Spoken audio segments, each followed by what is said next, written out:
আল্লাহু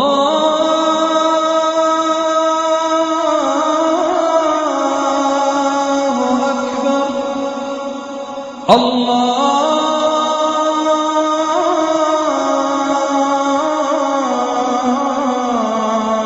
আকবার, লা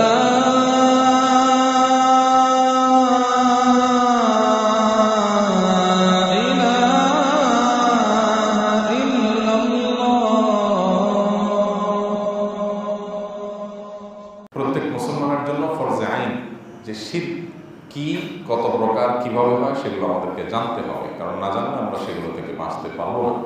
শিরককে আমরা সহজে এক কথায় যদি বুঝি তাহলে বলতে পারি আল্লাহর সঙ্গে কাউকে পার্টনার সাব্যস্ত করা, আল্লাহর অংশীদারিত্ব কোনো কিছুর ক্ষেত্রে কাউকে সাব্যস্ত করা। সেটা কোনো মানুষ হতে পারে, কোনো সৃষ্টি হতে পারে, কোনো প্রাণী হতে পারে, কোনো পাথর হতে পারে, কোনো গাছ হতে পারে, যেই কোনো কিছুকে, এমনকি নবী রাসূলরা হতে পারে, ফেরেশতারা হতে পারে, কোনো ব্যক্তি বা বস্তুকে, সৃষ্টি জগতের কোনো কিছুকে আল্লাহর সঙ্গে পার্টনার হিসাবে সাব্যস্ত করা, আল্লাহর সঙ্গে তুলনা করা, আল্লাহর সমকক্ষ মনে করা, আল্লাহর কোনো কিছুতে ভাগ দেওয়া, এটা হলো শিরক।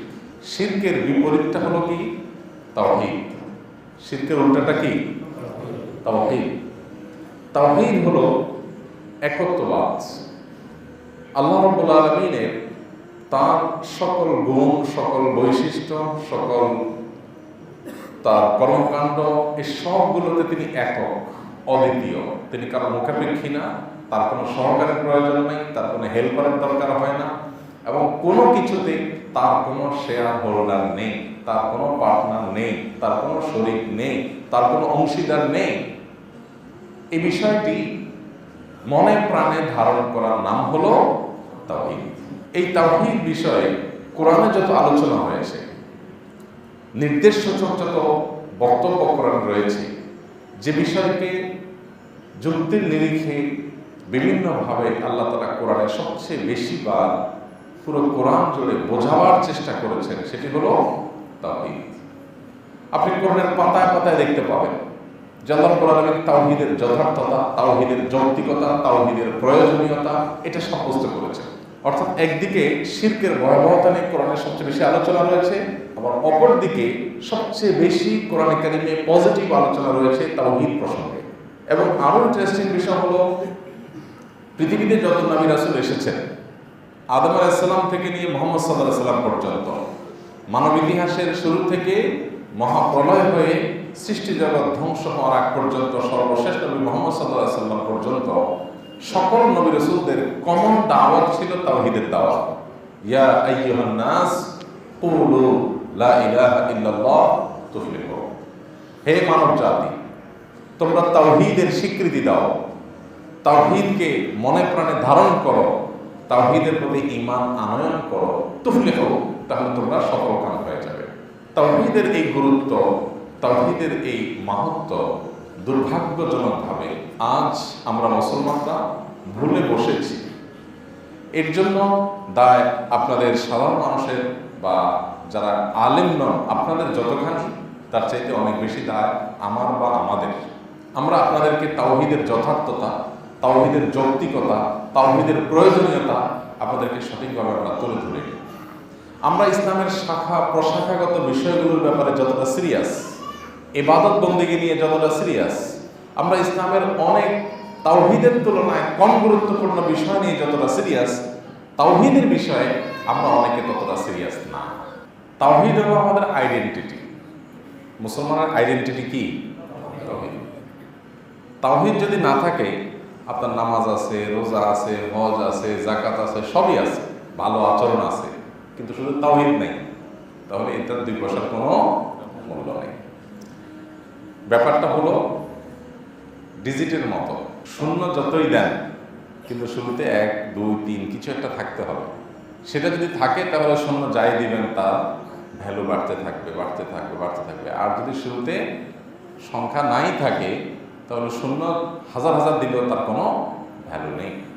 তো আমাদের সমস্ত আমল, সমস্ত ইবাদত, সমস্ত ভালো কাজ, এ সবগুলোর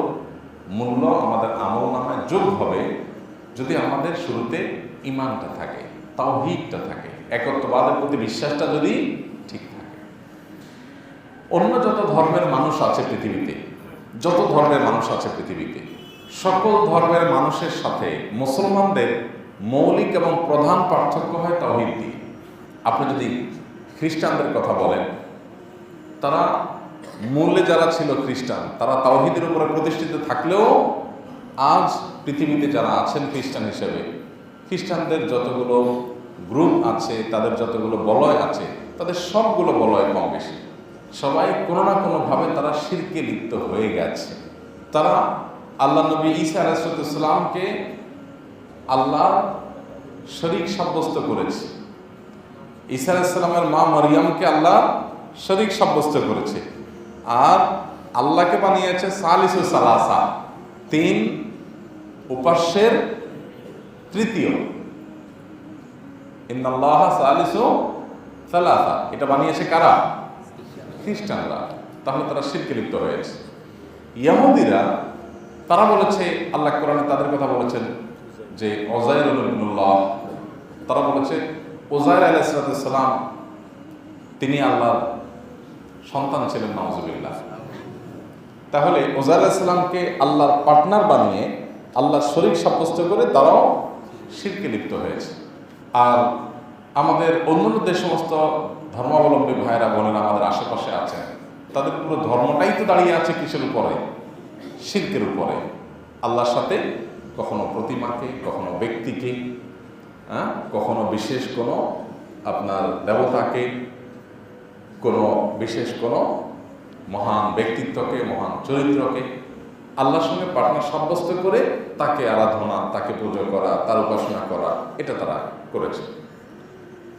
পৃথিবীতে একমাত্র মুসলমান জাতি তারা তাওহীদের কথা বলে। মুসলমানদের ক্ষুদ্র কোনো অংশ, ছোট কোনো অংশ, জেনে হোক না জেনে হোক, বুঝে হোক না বুঝে হোক, শিরকে লিপ্ত হয়েছে। কিন্তু শিরকে পৃথিবীতে কোনো মুসলমান হালাল মনে করে না, বৈধ মনে করে না। অর্থাৎ তাওহীদের এই বিষয়টি আমাদের অন্য সমস্ত ধর্মের মানুষ থেকে আলাদা করে দেয়। এই জন্য একজন মুসলমান তিনি শিরক থেকে বেঁচে থাকার সর্বোচ্চ চেষ্টা করবেন। শিরক থেকে বেঁচে থাকলেই অটোমেটিক তার তাওহীদ সুরক্ষিত হবে। কোরআনে কারিমে আল্লাহ রাব্বুল আলামিন লোকমান আলাইহিস সালামের ঘটনা বলতে গিয়ে বলেছেন, তিনি তার আদরের পুত্র সন্তানকে নসিহত করতে গিয়ে, উপদেশ দিতে গিয়ে বলেছেন, ইয়া বুনাই লা তুশরিক বিল্লাহ, হে আমার আদরের সন্তান, তুমি আল্লাহর সঙ্গে শিরকে লিপ্ত হয়ো না। কেন? ইন্নাশ শিরকা লাযুলমুন আযীম, কারণ শিরক এটা মহা অপরাধ, আল্লাহর সঙ্গে শিরকে লিপ্ত হবে না। অন্য আয়াতে আল্লাহ বলেছেন, ইন্নাল্লাহা লা ইয়াগফিরু আন ইউশরাকা বিহি ওয়া ইয়াগফিরু মা দুনা যালিকা লিমান ইয়াশা। মানুষ একটি অপরাধ করে মারা গেলে, তওবা ছাড়া মারা গেলে, ওই অপরাধ মাথায় কাঁধে নিয়ে মারা গেলে, প্রায়শ্চিত্ত তওবা করে ফিরে না এসে মারা গেলে, সে অপরাধ আল্লাহ তাআলা ক্ষমা করবেন না। এটা আল্লাহ তাআলার ওয়াদা যে এটা মাফ হবে না। একটা অপরাধ, পৃথিবীতে আর কোনো অপরাধ নেই যে মাফ হবে না। একটা অপরাধ শুধু ক্ষমার অযোগ্য, সেটা কোনটা? শিরক। তবে হ্যাঁ, শিরক যদি কেউ করার পরে আল্লাহর কাছে জীবদ্দশায় মাফ চেয়ে নেয়, এটাও মাফ হয়ে যাবে। কিন্তু যদি শিরকের অপরাধ করে কেউ ক্ষমা চাওয়া ছাড়া দুনিয়া থেকে চলে যায়, ওই অপরাধের দায় নিয়ে চলে যায়, তাহলে তার ক্ষমা কিয়ামতে হবে না। আল্লাহ রাব্বুল আলামিন সেজন্য বলেছেন, ইন্নাল্লাহা লা ইয়াগফিরু আন ইউশরাকা বিহি, আল্লাহর সঙ্গে শিরক করা হলে, আল্লাহর সঙ্গে কাউকে পার্টনার সাব্যস্ত করা হলে আল্লাহ সেটা মাফ করবেন না। ওয়া ইয়াগফিরু মা দুনা যালিকা লিমান ইয়াশা, শিরক ছাড়া যত অপরাধ আছে আল্লাহ চাইলে কাউকে মাফ করতে পারেন। আল্লাহর কাছে মাফ করার অপশন আল্লাহ রেখেছেন, যে একজন মানুষ অন্যায় করেছে, নামাজ পড়ে নেই, মারা গেছে ওই অবস্থা, আল্লাহ চাইলে তাকে মাফ করে দিতে পারেন। বাট শিরকের অপরাধটা আল্লাহ নিজের মধ্যে যে আবশ্যক করে নিয়েছেন যে তিনি মাফ করবেন না, ক্ষমাযোগ্য। আপনি কোরআনে কারিমে এইভাবে যদি দেখেন, মা বাবাকে আল্লাহ তাআলা এত বেশি অধিকার দিয়েছেন যে মা বাবা যা বলবে সন্তান তা শুনতে হবে। তবে কোনো অন্যায় নির্দেশ করলে, অযৌক্তিক নির্দেশ করলে, শরিয়া বিরোধী কোনো নির্দেশ করলে সেই কথা শোনা যাবে না। এই প্রসঙ্গে আল্লাহ তাআলা বলেছেন, ওয়াইন জাহাদাকা আলা আন তুশরিকা বি মা লাইসা লাকা বিহি ইলম ফালা তুতি'হুমা ওয়া সাহিবহুমা ফিদ দুনিয়া মারুফা। তোমার মা বাবা তোমাকে যদি জন্মদাতা বাবা গর্ভধারণকারিণী মা হওয়া সত্ত্বেও যদি বলে আল্লাহর সঙ্গে শিরক কর বাবা, তাহলে ফালা তুতি'হুমা, তাদের এই কথা মানা যাবে না। হোক সেটা জন্মদাতা বাবা, হোক গর্ভধারণকারিণী মা, তারাও যদি বলে যে আল্লাহর সঙ্গে শিরিক করো, খবরদার সেটা করা যাবে না। তবে মা বাবা হিসাবে তারা অন্যায় নির্দেশ করলেও তাদের প্রতি ঠিকই সদাচরণ আমাদের বজায় রাখতে হবে। ইসলাম সেই নির্দেশ আমাদেরকে করে, তাদের কথা মানবো না, কিন্তু বেয়াদবিও করা যাবে না। আপনি এভাবে কোরআনে যদি দেখেন, কোরআনে কারীমে আল্লাহ রাব্বুল আলামিন বলেছেন আল্লাহ নবী সাল্লাল্লাহু আলাইহি ওয়াসাল্লামকে, লাকাদ উহিয়া ইলাইকা ওয়া ইলাল লাযীনা মিন ক্বাবলিকা লা ইন আশরাকতা লা ইয়াহবাতান্না আমালুকা ওয়া লা তাকুনান্না মিনাল খাসিরিন। আমাদের নবী সাল্লাল্লাহু আলাইহি ওয়াসাল্লামকে আল্লাহ বলছেন, হে আল্লাহ রাসূল, হে রাসূল, আপনার আগে যত নবী রাসূল এসেছেন, আপনি সহ পূর্বের সমস্ত নবী রাসূলদের প্রতি আল্লাহ তাআলার একটা কমন নির্দেশ ছিল, একটি কমন ফরমান ছিল, যেটা সকলের জন্য আল্লাহ তাআলা প্রযোজ্য রেখেছেন। এখানে কোনো হেরফের রাখা নেই, শরিয়ার ক্ষেত্রে পার্থক্য রেখেছেন, কিন্তু এই নির্দেশটা কমন দিয়েছেন যে লা ইন আশরাকতা লা ইয়াহবাতান্না আমালুক। আপনি নবী হয়েও যদি শিরকে লিপ্ত হন, আর নবী তো শিরকে লিপ্ত হবেন না, জাস্ট বোঝার জন্য বলা, যে কেউ যদি শিরকে লিপ্ত হয় লা ইয়াহবাতান্না আমালুক, তাহলে আপনার আমল অবশ্যই অবশ্যই লামে তাকিদ নুনে তাকিদ সাকিলা, আরবি গ্রামার অনুযায়ী একটি কথাকে গুরুত্বারোপ করে যতভাবে বলা যায় তার সবগুলোকে আল্লাহ তাআলা এখানে অ্যাপ্লাই করেছেন, প্রয়োগ করেছেন, করে বলেছেন অবশ্যই অবশ্যই অবশ্যই আপনি শিরকে লিপ্ত হলে আপনি যত ভালো কাজ করেন সবগুলোর উপরে ক্রস, সব ক্যান্সেল হয়ে যাবে, কোনো কিছু আপনার আখিরাতে আপনার থাকবে না। ওয়ালা তাকুনান্না মিনাল খাসিরিন, এবং আপনি ক্ষতিগ্রস্তদের অন্তর্ভুক্ত হয়ে যাবেন যদি আপনি শিরকে লিপ্ত হন। অন্য আয়াতে আল্লাহ রাব্বুল আলামিন বলেছেন, ইন্নাহু মাইয়ুশরিক বিল্লাহ, যে ব্যক্তি আল্লাহর সঙ্গে শিরকে লিপ্ত হবে, ফাকাদ হারামাল্লাহু আলাইহিল জান্নাহ, আল্লাহ তাআলা ওই ব্যক্তির জন্য জান্নাতকে আল্লাহ তাআলা হারাম করে দিবেন। কেউ শিরকে লিপ্ত হবে তার জন্য জান্নাত হারাম। সে যত ভালো কাজ করুক, নামাজ পড়তে পড়তে কপালে দাগ ফেলে দেখ, দান করতে করতে সব টাকা শেষ করে ফেলে দেখ, হজমরা করতে করতে জীবন শেষ করে ফেলো, কিচ্ছু আসা যায় না। শিরকে লিপ্ত হয়েছে, সব বাদ। আল্লাহ তাআলা বলেছেন ফাকাদ হারামাল্লাহু আলাইহিল জান্নাহ, তার সমস্ত আমলের পাহাড় থাকা সত্ত্বেও জান্নাত তার জন্য আল্লাহ তাআলা হারাম করে দিবেন। এবং ওয়া মাওয়াহুন নার ওয়া মা লিয-যালিমিন মিন আনসার, তার ঠিকানা হবে জাহান্নাম। আর এই শিরকে লিপ্ত হওয়া জালিমদের কোনো সহযোগী কিয়ামতের দিন থাকবে না। ভাইরা আমার, আর কতগুলো আয়াত লাগবে? আমার মনে হয় এখানে আমরা থামতে পারি। এই সমস্ত আয়াতের দিকে যদি আপনি তাকান, একজন ইমানদার হিসেবে আপনার জীবনের সবচেয়ে সতর্কতার জায়গা, সবচাইতে বেশি আপনার যে জায়গার প্রতি সতর্ক দৃষ্টি থাকা দরকার, সেটা হলো যে আপনার দ্বারা আমার দ্বারা কোনোভাবে শিরক হচ্ছে কিনা। শিরক থেকে বেঁচে থাকার জন্য আমাদের সবচেয়ে বেশি চেষ্টা থাকা দরকার। দুর্ভাগ্যজনক বিষয় হলো আমাদের অজান্তে, আমাদের অগোচরে অনেকভাবে শিরক হয়ে যায়, আমরা সেগুলো টের পাই না। নবী করিম সাল্লাল্লাহু আলাইহি সাল্লাম তাকে জিজ্ঞাসা করা হয়েছিল, ইয়া রাসূলুল্লাহ মাল মুজিবাতান, দুটি বিষয় অবশ্যম্ভাবী, কোনোভাবে তার ব্যত্যয় হবে না, সেগুলো কি? তিনি বলেছেন মান মাতা লা ইউশরিকু বিল্লাহি দাখালাল জান্নাহ। একটি বিষয় অবধারিত, চূড়ান্ত, হেরফের হবে না, সেটি হলো যদি কেউ আল্লাহর সঙ্গে শিরক থেকে নিজেকে মুক্ত রেখে মারা যায়, সে জান্নাতে যাবে, এটা অবধারিত। আর এর বিপরীতে মান মাতা ইউশরিকু বিল্লাহি দাখালান নার, যে ব্যক্তি আল্লাহর সঙ্গে শিরক করে মারা যাবে তওবা ছাড়া, সে জাহান্নামে যাবে, এটাও চূড়ান্ত, এর হেরফের হবে না। আল্লাহ রাব্বুল আলামিন আমাদেরকে শিরকের ভয়াবহতা থেকে বেঁচে থাকার তৌফিক দান করুন। ভাইরা আমার, আমরা সাধারণত সচরাচর মনে করি যে কোনো প্রতিমার সামনে যদি সিজদা করে তাহলে শিরক হয়, এটা আমরা বেশিরভাগ মানুষ বুঝি। শিরকের যে আরো বহু ধরন আছে, বহু প্রকৃতি আছে, বহু পদ্ধতি আছে, সেটা আমরা অনেকেই জানি না। কিছু কমন শিরকের আলোচনা আমাদের সমাজে হয়, যেমন একটা শিরকের কথা বললাম যে আপনার এই সিজদা শুধু আল্লাহর জন্য হবে। আমরা নামাজের মধ্যে সূরা ফাতিহা প্রত্যেক রাকাতে বলি ইয়্যাকা না'বুদু ওয়া ইয়্যাকা, আমি আল্লাহ তাআলাকে বলছি হে আল্লাহ শুধু আপনারই আমি দাসত্ব করি, আর কারণ না। এবং সাহায্য শুধু আপনার কাছেই চাই, আর কার কাছে না। এখন আপনি বলবেন আমার কাছে কলম নাই, আমি যদি ওনাকে বলি ভাই কলমটা দেন একটু, তাহলে সাহায্য চাইলে শিরক হবে কি বলেন? এই যে আয়াতের মধ্যে বললাম আমরা ইয়াকা নাস্তাইন, আল্লাহ সাহায্য শুধু আপনার কাছেই চাই, এখন যে ওনার কাছ থেকে কলম নিয়ে সাহায্য চাইলাম, শিরক হয়ে গেল কিনা? কেন হবে না? সাহায্য তো চাইলাম। এখানে আয়াতের ভিতরে যে সাহায্য চাওয়ার কথা বলা হয়েছে, যে শুধু আল্লাহর কাছেই চাওয়া হবে, কারোর কাছে না, সেটা হলো অলৌকিক সহযোগিতা। সেটা কোন সহযোগিতা? অলৌকিক লৌকিক সহযোগিতা না। লৌকিক সহযোগিতা, ভাই আমাকে একটু ধরেন, 10 টাকা দেন, কলমটা দেন, কাগজটা দেন, এটা হলো লৌকিক সহযোগিতা। দৃশ্যত তার হাতে এটা আছে, সে দিতে পারে। অলৌকিক সহযোগিতা কি? আমি এখানে বসে যদি 500 মাইল দূরে থাকা একজন মানুষকে বলি যে, অথবা কবরে চলে গেছেন এরকম মানুষকে যদি আমি বলি যে আপনি ওখান থেকে আমাকে উদ্ধার করেন, বাহ্যিক দৃষ্টিতে আমি বিপদে পড়তেছি আর সে আমাকে ধরে উদ্ধার করবে, এরকম কোনো ইস্যু না, অর্থাৎ লৌকিক কোনো ইস্যু না, ইস্যুটা অলৌকিক, অদৃশ্যের।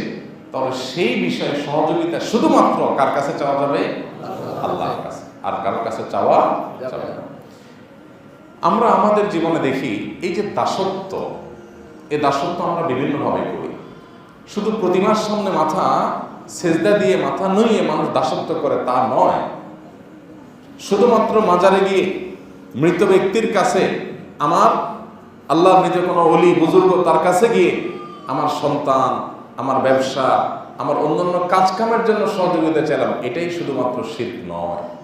শিরকের আরো বহু প্রকৃতি আছে, বহু ধরন আছে। ভাইরা আমার, কমন কিছু শিরক আছে আমাদের সমাজে।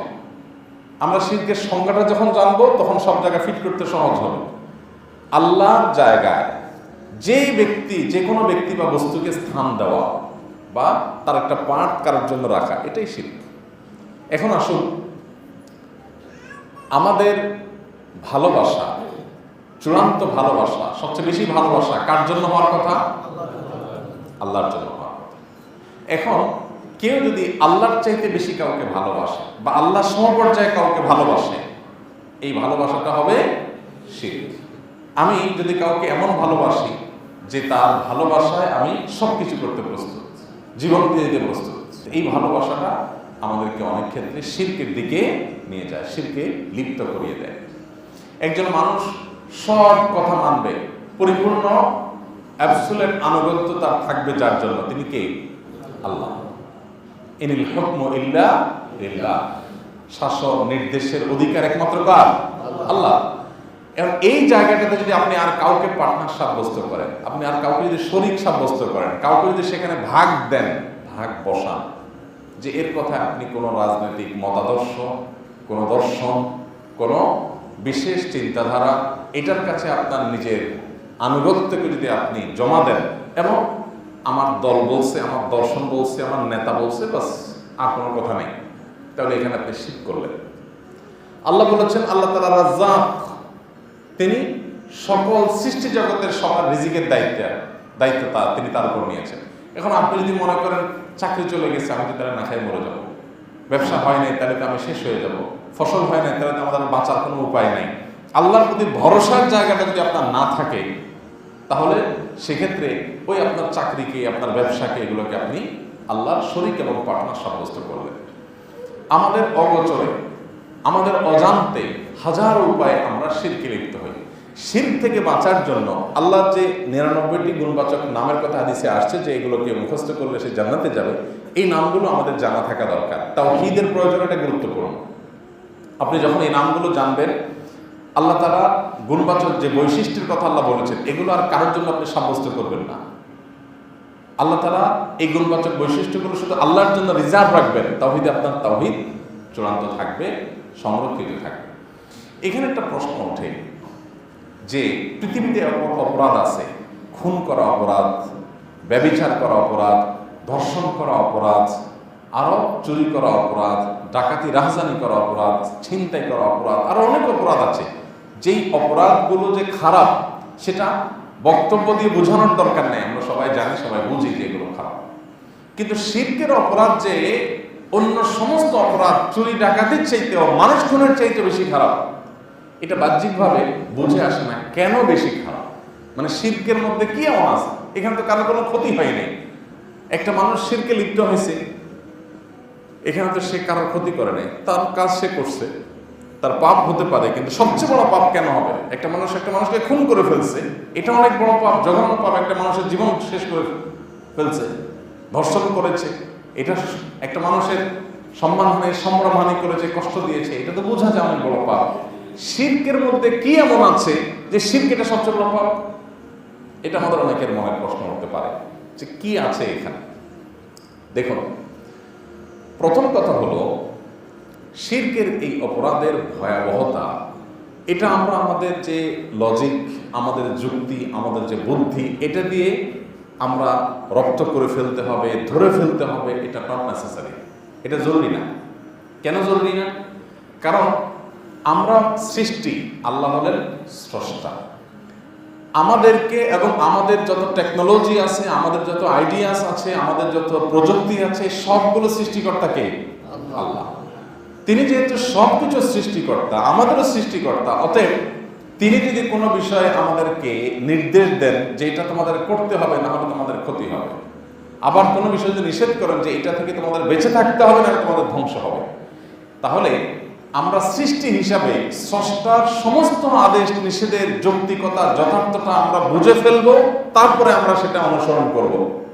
এটা আসলে যৌক্তিক না, এই জিনিসটাই অযৌক্তিক, যে আমি আমার মহান সৃষ্টিকর্তার সকল আদেশ নিষেধের যৌক্তিকতা বুঝে তারপরে মানব। বুঝে যদি মানি তাহলে আমি বুঝের সৃষ্টিকর্তা বানালাম, বুঝকে আমার মাবুদ বানালাম, উপাস্য বানালাম, আল্লাহকে বানালাম না। তাহলে আর দাসত্ব হলো কি? তাহলে আর আনুগত্য হলো কি? তাহলে তার আনুগত্য থাকলো না, তাহলে তো আমি আমার লজিককে অনুসরণ করলাম। আল্লাহর অনুসরণ কোথায় হলো? মনে রাখা উচিত, আল্লাহ রাব্বুল আলামিনের অনেক নির্দেশ আছে যেটার যৌক্তিকতা আমাদের বুঝে আসবে না, কিন্তু সেটা আমাদেরকে মানতে হবে। কেন? এই জায়গাটা একটা বড় প্রশ্ন। আজকে যে প্রজন্ম আমাদের, বিশেষ করে তরুণরা, শিক্ষিত সমাজ, আমাদের অনেককে দেখা যায় ইসলামের প্রত্যেকটা বিষয়কে আমরা যুক্তির নিরিখে মেপে মেপে মানার চেষ্টা করি। এটা আমাদের বড় ভুলগুলোর একটি। আপনার যুক্তি এটা এমন কোনো মানদণ্ড নয়, এটা এমন কোনো মাপকাঠি নয় যেটা আল্লাহর কথার যথার্থতাকে মাপতে পারে। আপনার যুক্তি তো আপনার একটা পার্ট, আপনার সৃষ্টি, আপনার অস্তিত্বের একটা অংশ হলো আপনার যুক্তি। আপনার এই যুক্তিকে আপনি কি বানাচ্ছেন? আল্লাহ কি বলেছেন না বলেছেন সেটা সত্যতা অসত্যতা, বাস্তবতা অবাস্তবতা, যথার্থতা অযথার্থতা, এটাকে পরিমাপ করছেন আপনি আপনার যুক্তি দিয়ে। এর চেয়ে বড় হাস্যকর, এর চেয়ে বড় অযৌক্তিকতা কি হতে পারে যে আপনি সৃষ্টি হয়ে স্রষ্টার আদেশ নিষেধের যৌক্তিকতাকে আপনার যুক্তি দিয়ে আপনি মাপছেন। মেপে যদি ভালো হয় আপনি বলছেন হ্যাঁ ঠিক আছে, মেপে মনে হচ্ছে না, মিলতেছে না, তো আপনি বলেন ঠিক নাই। এর চেয়ে বড় হাস্যকর কি হতে পারে? কিন্তু দুঃখজনক হলো আজ আমাদের সমাজে, বিশেষ করে তরুণদের মধ্যে এই রোগ চলে আসছে। আমরা অপরাধের সংজ্ঞা দাঁড় করিয়েছি, কারণ ক্ষতি তো করছে না। একটা মানুষ সমকামী হয়ে যাচ্ছে, তারা দুজন যদি সম্মত হয়ে করে, কারণ ক্ষতি তো করছে না। সমস্যাটা কোথায়?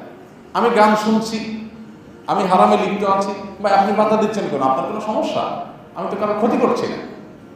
একজন মাদকাসক্ত হচ্ছে, সে মদ খেয়ে রুমের ভিতরে ঢুলে ঢালে পড়ুক মরুক, কারোর কোনো ক্ষতি না করলেই হলো, কারোর সমস্যা না করলেই হলো। এখন অপরাধের সংজ্ঞাটা গোটা পৃথিবীতে দাঁড় করানো হচ্ছে এইভাবে যে কারো ক্ষতি নাই, তাহলে আর কোনো অসুবিধা নেই। দেখুন, অনেক ক্ষতি আছে যেই ক্ষতিটা এখন বুঝে আসবে না, পরে বুঝে আসবে। যে ক্ষতিটা বাহ্যিকভাবে বুঝে আসে না, কিন্তু ভেতরে ঢুকলে বুঝে আসবে। ভাইরা আমার, অনেক ক্ষতি আছে যে ক্ষতিগুলো খুব ধীরে ধীরে ধীরে ধীরে সমাজের উপরে প্রভাব বিস্তার করে এবং সেগুলো আমাদের নজরে আসে। সেজন্য শিরকে আল্লাহ তাআলা সরাসরি অপরাধ বলেছেন। আমার বুঝে আসা জরুরি না, বুঝে না আসলেও আমি মানব। কেন বুঝে না আসলেও মানতে হবে? ছোট একটা এক্সাম্পল দিই, এর আগে আমি বলেছিলাম আপনাদেরকে। ধরুন, আজ থেকে 100 বছর আগে একজন মানুষ পৃথিবীতে আসলো। এটা জাস্ট উপমা স্বরূপ, দৃষ্টান্ত স্বরূপ বোঝার জন্য। ধরা যাক একটা মানুষ 100 বছর আগে তিনি আসছেন, অথবা বিগত 100 বছর পৃথিবীর কোনো তথ্য প্রযুক্তি টেকনোলজি কোনো কিছুর সাথে কোনো সম্পর্ক নাই, এরকম জঙ্গলে থাকা কোনো মানুষ, তিনি একটা সভ্য সমাজে, শিক্ষিত আধুনিকের সমাজে আসলেন। এখন দুজন মানুষ গন্ডগোলে লিপ্ত, একজন পাওনাদার আর একজন দেনাদার। যিনি দেনাদার তিনি পাওনাদারকে বলছেন, আমি তো আপনাকে সবগুলো টাকা দিয়েছি, আপনার অ্যাকাউন্টেই দিয়েছি, শুধু একটা সংখ্যার ভুল হয়েছে, 14 সংখ্যার 13 সংখ্যার যে অ্যাকাউন্ট নাম্বার আপনি দিয়েছেন, আমি ওই অ্যাকাউন্টে দিয়েছি, শুধুমাত্র একটা ডিজিট ভুল হয়েছে, 7-এর জায়গায় 8 হয়ে গেছে। টাকা আপনি 1 লাখ পাইতেন, আমি 1 লাখই দিচ্ছি। এটা নিয়ে এত হাউকাও করার কি আছে? টাকাও ফিগারও ঠিক আছে, ব্যাংকও ঠিক আছে, অ্যাকাউন্ট নম্বরও ঠিক আছে, জাস্ট একটা ডিজিট ভুল হয়েছে, এটার জন্য এত সিরিয়াস হওয়ার কি আছে? আর আরেকজন আমার কাছে টাকা পাইতো 1 লাখ, তারে মাত্র 10,000 টাকা দিছি আমি। দেখেন, তাকে 90,000 টাকাই দেই নাই, সেও তো খুশি, আর আপনি চেতেছেন, কোনোভাবে মানতেছেন না। তাদের মধ্যকার এই ঝগড়া ওই 100 বছর আগের যে মানুষ বা 100 বছর পিছিয়ে থাকা জঙ্গলে বসবাসকারী মানুষ যে এই ব্যাংকিং, এই সিস্টেম, এই টেকনোলজি, অ্যাকাউন্ট নম্বর এগুলো বুঝে না, জীবনে সে দেখে নেই, সে যদি ওখানে বিচার করতে দাঁড়ায়, জাজ হিসাবে ভূমিকা রাখে দুজনের মধ্যে, কি বলবে সে? বলে সে ওই যে পাওনাদার যিনি, টাকা যিনি পাওয়ার কথা, তার উপরে তার রাগ হওয়ার কথা। ভাই, একটা লোক 1 লাখ পুরাই দিছে, আপনি যে যে ঠিকানা দিয়েছেন সব সেভাবে দিছে, সামান্য একটা ডিজিটাল ভুলের কারণে তার রাগারাগির কি আছে? এটা না বলার কথা। যিনি বুঝেন না যে একটা ডিজিটাল এদিক সেদিক হওয়ার কারণে আরেকজন অ্যাকাউন্টে টাকা চলে যায়, এই টেকনোলজি যিনি জানেন না, তার কাছে এই বুড়া লোকটার রাগারাগিটা অযৌক্তিক মনে হবে না? ভাই, আপনি তো রাগারাগি কি আছে? আচ্ছা, আরেকটা এক্সাম্পলে আসে। ধরেন, ঢাকা শহরে বিভিন্ন এলাকাতে যে জঞ্জাল থাকে, কারেন্টের তার দেখা যায় না, যে এরকম মোটা হয়ে গেছে, ঝুলে আছে সব এলোমেলো এলোমেলো। একজন লোক, ধরেন তিনি ওই যে 100 বছর আগের পৃথিবীর মানুষ, জঙ্গলে ছিলেন, কোনোদিন বিদ্যুৎ কাকে বলে দেখে নাই, জানে না, এই টেকনোলজি সম্পর্কে ধারণা নেই। এই লোকটা ঢাকায় আসার পর তিনি হঠাৎ করে এই তার এগুলো দেখতে পাইছেন পুরান ঢাকা, দেখে তিনি চিন্তা করলেন, এত সুন্দর শহর, রাস্তাঘাট সব ফকফকা, তারগুলো এরকম বিশ্রীভাবে ঝুলে আছে, জিনিসটা দৃষ্টিকটু, বিরক্তিকর, বিব্রতকর, অস্বস্তিকর।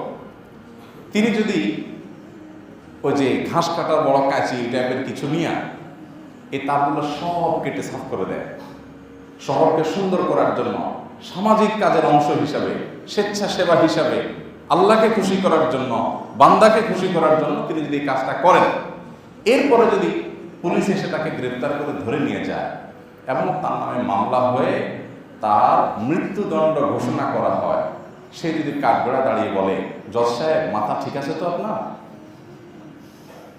উপকারের নামে এইভাবে মানুষ চড় খায়?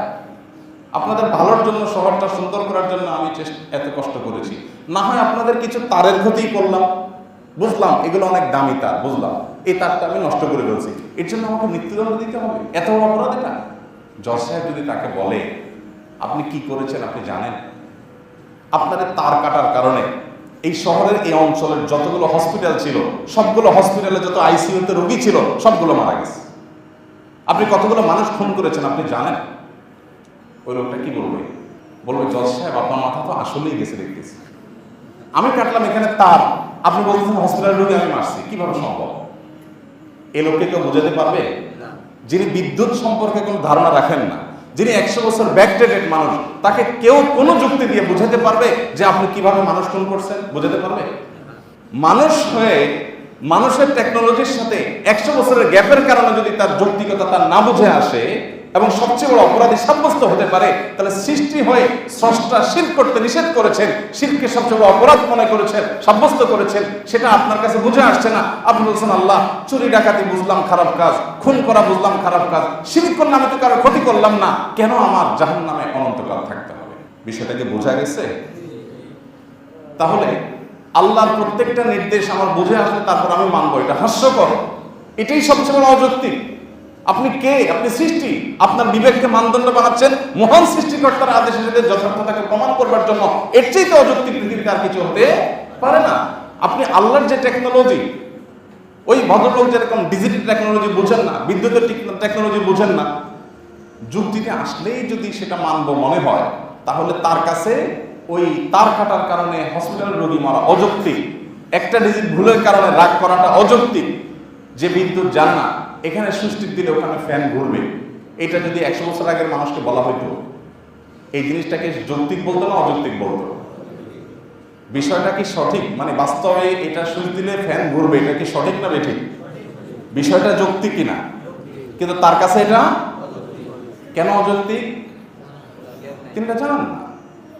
এখন 100 বছরের গ্যাপের কারণে যদি তার যুক্তি বুদ্ধি বলছে একটা জিনিসকে ভুল, বাস্তবে সেটা সঠিক, তাহলে আপনি স্রষ্টা যিনি মহান সৃষ্টিকর্তা, তার সাথে আপনি সৃষ্টি হয়ে আপনার সাথে তার গ্যাপ তো দূরের কথা, তুলনায় যেখানে চলে না, আপনি বলছেন যে না আল্লাহর এটা তো আমার কাছে যৌক্তিক মনে হয় না। তাহলে এই যৌক্তিক মনে হয় না বলাটা কি যৌক্তিক না অযৌক্তিক? আমি কি বুঝাইতে পারছি ভাইরা? আল্লাহ রাব্বুল আলামিন নির্দেশ করেছেন, বাস যথেষ্ট, আমার আনুগত্যের জন্য যথেষ্ট, এর চাইতে বেশি পণ্ডিতি আমার করার আর প্রয়োজন নেই। আল্লাহ তাআলা কেন শিরকে বড় অপরাধ বলেছেন সেটা নিয়ে অনেক আলোচনা করা যাবে। এটা সম্পর্কে অনেক যুক্তি আছে, যুক্তি নাই তা না, অনেক যুক্তি আছে, কিন্তু সবচেয়ে বড় যুক্তি হলো আল্লাহ নির্দেশ করেছেন, দ্যাটস এনাফ, আর কিচ্ছু দরকার নেই আমার ওইটাকে মাথা পেতে নেওয়ার জন্য। আল্লাহ রাব্বুল আলামিনের টেকনোলজি আমি কোত্থেকে ধরব? দেখুন, সূরা ফাতিহা পড়ে ফু দিলে যে কোনো রোগের শেফা আশা করা যায়, সেই বিশ্বাসের লেভেল যদি থাকে, সেই ইমানের লেভেল যদি থাকে, দৃঢ় বিশ্বাস যদি থাকে, এটা কাজ করবে। এটা নিয়ে একটা সময় আমাদের সমাজে মানুষ হাসাহাসি করতো, অনেক নাস্তিকেরা এখনো করে, যে পড়ব সূরা ভালো হয়ে যাবে তার শরীর, কিভাবে সম্ভব? আমি এখান থেকে সূরা পড়ে দোয়া করবো বা আল্লাহর কাছে বলে দিব, আর ওই দূরে উনি বসে আছেন, ওনার মাথা ব্যথা ভালো হয়ে যাবে, কিভাবে সম্ভব? কোনো তার নাই, কানেকশন নাই, মানে কিভাবে? কোনো মেডিসিন তার বডিতে ঢুকাই নাই, আমি জাস্ট বললাম আর কাজ হয়ে যাবে, কেমনে সম্ভব? বিষয়টা বাহ্যিকভাবে অযৌক্তিক কিনা? কিন্তু কেন যৌক্তিক? কারণ এটা দিয়েছেন মহান সৃষ্টিকর্তা, আমি কিভাবে তার যৌক্তিকতা বুঝবো? আমার বুঝে না আসলেও যৌক্তিক। কিভাবে সেটা? আসুন আরেকটা এক্সাম্পল নেই। ধরা যাক এখন যে ভয়েস কমান্ডের সময় আসছে, আপনারা জানেন এখন কিন্তু ফ্যান বললে, ফ্যানকে যদি বলা হয়, টেকনোলজি আছে, ফ্যানকে যদি বলা হয় ফ্যান ঘুরো, তো ঘুরে শুরু করবে। এসিকে যদি, আচ্ছা এত দূরে যাওয়ার দরকার নেই, মোবাইল ফোনে এখন যদি আপনি ধরে বলেন হাই সিরি কল অমুক, কোনো কিছু টিপা লাগবে না, মোবাইল দেখবেন তাকে কল করে দিচ্ছে। সবার পকেটে পকেটে আছে এখন, এটা আছে না নেই? কিভাবে কি হলো? মোবাইল আছে ওখানে টেবিলে, আমি এখানে বলবো হাই সিরি কল অমুক, মোবাইল তারে কল দেওয়া শুরু করে দেবে, কিভাবে সম্ভব? তাহলে ভয়েস দিলে কমান্ড হচ্ছে কি হচ্ছে না? এখন এখানে সুবহানাল্লাহ বললে আখিরাতে গাছ হবে, হাসাহাসি করতে একসময় নাস্তিকেরা। কিন্তু এখন দেখেন তো, আপনি ভয়েস কমান্ড সেট করে একটা মেশিন সেট করে রেখেছেন একটা জায়গায়, খাল তৈরি করবেন, সেখানে সব মেশিন পত্র সেট করা আছে, এখানে ভয়েস কমান্ড দিচ্ছেন, মেশিন তুমি স্টার্ট করো খাল খনন করা, মেশিন সেখানে স্টার্ট করা সম্ভব কি সম্ভব না? গায়ের দরজা খোলে কি খোলে না এখন ভয়েস কমান্ডে? ভয়েস কমান্ডও না, পৃথিবী এখন কোথায় চলে গেছে? কেউ যদি গরম ফিল করে, জাস্ট ফিল করতেছে গরম, এসি চলা শুরু হয়ে যাবে। আবার ঠান্ডা ফিল করছে, মুখে কিছু বলে নেই, এসি ঠান্ডা থেমে যাবে। এই টেকনোলজি এখন বের হয়ে গেছে। তাহলে ওই যে মানুষের অন্তরে যখন চাইবে তখন জান্নাতের নেয়ামত মুখের কাছে চলে আসবে, এই সমস্ত হাদিস যখন বলা হয়েছে, তখন এক শ্রেণীর নাস্তিকরা বলছে আরে মোল্লারা কত কথাই বলে, পাগল নেই। কিন্তু আজ টেকনোলজি সেগুলোকে সাব্যস্ত করছে কি করে নাই? আর যে সমস্ত বিষয় এখনো টেকনোলজিতে সাব্যস্ত হয় নাই, এটা দেখে অন্তত আমাদের ঈমান আসে কিনা যে সেগুলো সাব্যস্ত হয়, হবে। আর সাব্যস্ত যদি কেউ করতে নাও পারে, কোনো বিজ্ঞান, কোনো প্রযুক্তিবিদ কেউ যদি এগুলোকে সাব্যস্ত করতে নাও পারে, আল্লাহ যা বলেছেন তা চূড়ান্তভাবে সাব্যস্ত আমাদের বুঝে আসুক। আর ১৫০০ বছর আগে রাসূল আকরাম সাল্লাল্লাহু আলাইহি ওয়াসাল্লাম বহু কথার যৌক্তিকতা সাহাবীরা বুঝেন নাই, কিন্তু তারা ঈমান এনেছেন, পরে তার যৌক্তিকতা ঠিকই প্রমাণিত হয়েছে। ইব্রাহিম আলাইহিস সালাম বলেছেন, আল্লাহ আপনি মৃত মানুষকে কিভাবে জীবিত করবেন? আমার বিশ্বাস আছে চূড়ান্ত, কিন্তু আমি দেখতে চাই। আল্লাহ তাকে দেখিয়েছেন। যখন মানুষ পরিপূর্ণ ঈমান আনে, আল্লাহ তাকে বোঝার শক্তি দান করেন। এজন্য আল্লাহর সঙ্গে শিরক, এটা সবচেয়ে বড় অপরাধ, জেনে এটা থেকে আমাদের বাঁচার চেষ্টা করতে হবে। কেন শিরক সবচেয়ে বড় অপরাধ, এটা বুঝে আসুক আর না। ছোট্ট একটা যুক্তি দিয়ে শেষ করি। শিরক সবচেয়ে বেশি অপরাধ কেন? এ বিষয়ে যুক্তি দিলে অনেক যুক্তি দেওয়া যাবে, কিন্তু আমরা সেই দিকে না যেয়ে আমরা যদি সংক্ষেপে শুধু একটু বলি, শিরক এটা যে সবচেয়ে বড় অপরাধ, এই অপরাধটা কেন সবচেয়ে বড় অপরাধ? দেখুন, শিরকের মাধ্যমে মানবতার সবচেয়ে বড় অপমান হয়। শিরকের মাধ্যমে মানবতার সবচাইতে বড় অপমান হয়। কিভাবে? ধরুন, এর আগে আমরা বিভিন্ন সময় বলেছি, একজন রাষ্ট্রের সর্বোচ্চ পদের অধিকারী, প্রেসিডেন্ট অথবা সরকারের প্রধান, প্রধানমন্ত্রী, এরকম পদের কোনো মানুষ কোনো অনুষ্ঠানে আসলেন, তার জন্য যে চেয়ারটা রাখা হলো, যে ফুলের মালাটা রাখা হলো, সেম আরেকটা চেয়ার, আরেকটা ফুলের মালা সমানভাবে তার পাশে রাখা হলো। তাকে যেভাবে সম্বর্ধনা দেওয়া হলো, সম্মানিত করা হলো, তারই একজন ক্ষুদ্র কর্মচারী ওই এলাকার চৌকিদার সাহেবকেও একইভাবে ফুলের মালা এবং চেয়ার দিয়ে বসানো হলো। বিষয়টাকে তিনি কিভাবে দেখবেন? তার মালাটা যদি একটু খারাপও হইতো, চেয়ারটা যদি একটু ছোট হইতো, একটু রাগারাগি করতেন, কিন্তু যখন তার সমপর্যায়ে তার একজন অধীনস্থকে মর্যাদা দেওয়া হবে, তখন সেই অপরাধটা কিন্তু ক্ষমার যোগ্য থাকবে না। বুঝে আসছে কথা? আমার সম্মানে ঘাটতি করেছ, এটা একটা অপরাধ, এটার জন্য বকাঝকা খাবা, শোকজ খাবা, ঠিক আছে, কিন্তু একজন চৌকিদারকে এনে সমান সম্বর্ধনা মর্যাদা দিলা, এটা তো আমার সাথে শুধু অপমান করে না, ইনসাল্ট করে না, এটা আমাকে খুন করার সময়, ঠিক না? ঠিক। আচ্ছা, এখানে পার্থক্য হলো একজন প্রধানমন্ত্রী, একজন চৌকিদার, একজন প্রেসিডেন্ট, একজন চৌকিদার, দুইজনই কিন্তু মানুষ, দুইজনই মানুষ। শুধু পদের পার্থক্যের কারণে যদি এটা এত বড় অপরাধ হয়, তাহলে একদিকে মহান সৃষ্টিকর্তা, আরেকদিকে তার ক্ষুদ্র সৃষ্টি। আপনি যখন সৃষ্টিকর্তার জন্য যা পেশ করার কথা, তার জন্য যেটা উপস্থাপন করার কথা, সেই জিনিসটা যখন সৃষ্টির জন্য করলেন, তখন আপনি কত অপরাধ করলেন চিন্তা করেন। শরীয়ত শিরক থেকে বাঁচিয়ে মানবতাকে সবচেয়ে বেশি সম্মানিত করেছে। ইমানদার তার কপাল, তার ললাট আল্লাহ ছাড়া কারোর সামনে নত হয় না, এটা মানবতার জন্য সম্মানের। আর যেখানে সেখানে যাত্রার সাথে নত হওয়া, এটা মানবতার জন্য অসম্মানের। আল্লাহ রাব্বুল আলামিন আমাদেরকে যাবতীয় শিরক থেকে বেঁচে থাকার তৌফিক দান করুন। আমাদের সমাজে কোন ধরনের মানুষ শিরক যখন তার পার্ট অফ ধর্ম হবে, তিনি যখন সে কাজ করবেন, ইসলাম আমাকে তার কাজে বাধা দিতে নিষেধ করে, তার স্বাধীনতাকে অক্ষুণ্ণ রাখে। এখানে ইন্টারেস্টিং বিষয়, আজ 2024 সালের পৃথিবীর এই পর্যায়ে এসে ধর্মীয় স্বাধীনতার কথা বলাটা ফ্যাশনের ব্যাপার, এটা একটা স্টাইলের ব্যাপার, এটা একটা ভাবসাবের ব্যাপার, যে লোকটা অনেক আধুনিক, লোকটা অনেক স্মার্ট, লোকটা সময় সচেতন, সব ধর্মের মানুষের কথা বলে। ইসলাম আমাকে যখন বলেছে লা ইকরাহা ফিদ্দীন, তখন পৃথিবী এই জায়গায় ছিল না। এটা 1450 বছর আগে ইসলাম বলে গেছে আমাকে, তোমার ধর্ম গ্রহণে তুমি কাউকে কোনো জবরদস্তি করতে পারবে না। আল্লাহর কাছে মনোনীত দিন ইসলাম, তুমি সেটা বিশ্বাস করবে। আল্লাহর সাথে শিরক করা অপরাধ, তুমি সেটা বিশ্বাস করবে, কিন্তু কেউ শিরক তার ধর্ম হিসেবে করতে গেলে তুমি সেখানে বাধা দিতে যাবে না, তার স্বাধীনতা তুমি নিশ্চিত করবে। সে তার এই শিরকে লিপ্ত হওয়ার কারণে তার শাস্তি সে আল্লাহর সঙ্গে বোঝাপড়া করবে।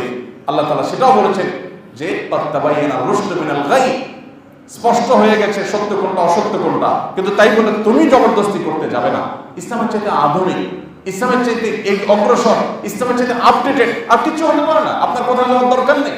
আপনি আজকে ভালো মানুষ সাজার জন্য, আপনি আজকে মানবিক মানুষ সাজার জন্য, আপনি আজকে আধুনিক মানুষ সাজার জন্য আপনাকে কোনো ভান ভূমিকা করতে হবে না। আপনি পশ্চিমাদের কোনো ধার করা লজিক নিয়ে আপনাকে ঘুরে বেড়াতে হবে না। আপনি কোরআনে ফিরে আসুন, হাদিসে ফিরে আসুন। কোরআন যেটা বলেছে 1500 বছর আগে, তখনকার বাস্তবতা পৃথিবীতে এটা বলাটা চারটিখানি কথা ছিল না। আজ এগুলো বলা অনেক সহজ। আল্লাহ তাআলা আমাদের সবাইকে আল্লাহর দেওয়া এই ঈমানকে, এটার মর্যাদাকে আল্লাহ তাআলা আমাদেরকে ধারণ করার তৌফিক দান করুন। সকল প্রকার শিরক থেকে আল্লাহ তাআলা আমাদেরকে বেঁচে থাকার তৌফিক দান করুন। শিরকের সকল নাম গন্ধ থেকে আল্লাহ তাআলা আমাদেরকে বেঁচে থাকার তৌফিক দান করুন। নবী করিম সাল্লাল্লাহু আলাইহি ওয়াসাল্লাম আমাদের সবচেয়ে বেশি সতর্ক করে গেছেন যে আমার ওফাতের পর তোমাদের মধ্যে সূক্ষ্মভাবে শিরক ঢুকে পড়বে, আনুগত্যের শিরক হবে, ভালোবাসার শিরক হবে, নানাভাবে শিরক হবে। এগুলো থেকে আমাদের বেঁচে থাকতে হবে। আল্লাহ রাব্বুল আলামিন আমাদের সবাইকে সকল প্রকার শিরকে রপ্ত করা, বোঝা, সেগুলো থেকে বেঁচে থাকা, সকল প্রকার তাওহীদ এগুলো সম্পর্কে জ্ঞান অর্জন করা এবং নিজেকে তাওহীদের উপরে প্রতিষ্ঠিত করার তৌফিক দান করুন। জাযাকুমুল্লাহু খাইরা ওয়া আখিরু দাওয়ানা আলহামদুলিল্লাহি রাব্বিল আলামিন।